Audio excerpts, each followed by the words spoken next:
स्थान से हटा दिया, भगवान को अपना स्थापित कर लिया।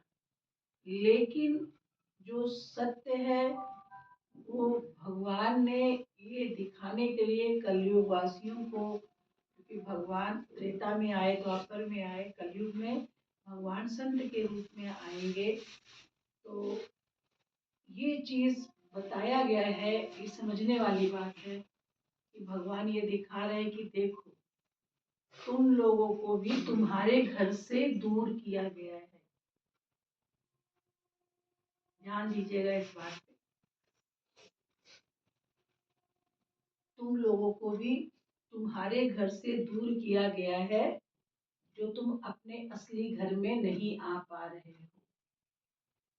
तो हमारा असली घर कौन सा है? प्रभु के श्री चरण, प्रभु को जानना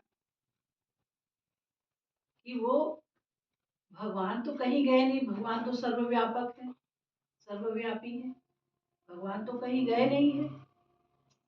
लेकिन वो दिखाया गया है, बताया गया है कि शरीर रूप में अगर आए हैं तो भगवान को भी कष्ट भोगना पड़ा, भगवान को भी कष्ट भोगना पड़ा।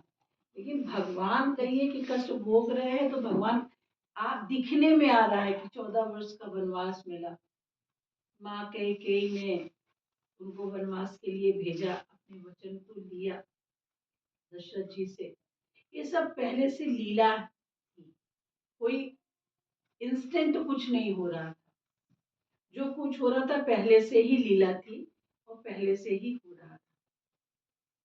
अब वो ये बताने का मतलब ये है कि हम लोगों के अंदर भगवान बैठे हैं, लेकिन हम लोगों को जो हमारे विचार हैं, जो हमारे विषय हैं, उन विचार विषय नाते रिश्तेदारों से इतना प्रभावित होके, इतना जुड़ के अपना जन्म स्थल भूल गए हैं कि हमें वापसी अपने घर जाना है।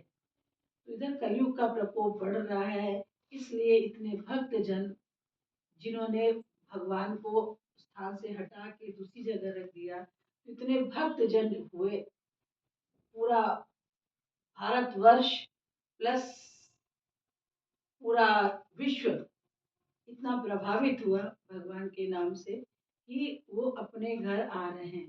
तो हमको जो सत्संग सुनते हैं, जो भगवान के नाम में रहते हैं, उनको ये संदेश जा रहा है कि हमको भी अपने घर वापस आ जाना है। तो जो भक्त लोग राम राम राम राम करके इस तरह से करके कोर्ट कचहरी करके लीगल, तो लीगली तो बात तो ये होती है कि जब हम भगवान के नाम में रहेंगे तो सबसे बड़े सरकार तो हमारे वही है, वही हमारा निर्णय देंगे कि हम अपने विषयों से हटे हैं कि नहीं हटे हैं, अपने विचारों से हटे हैं कि नहीं हटे, वही निर्णय देंगे। और जब उनका निर्णय हमारे पास आएगा तो अपने आप स्वतः हम लोग अपने घर में भगवान के श्री चरणों में आ जाएंगे।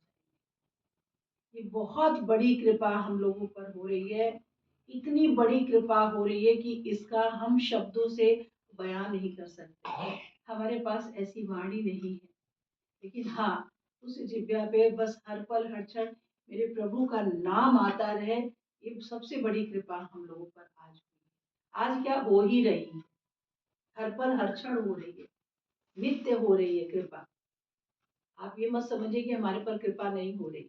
सत्संग का मतलब ही है कि कृपा,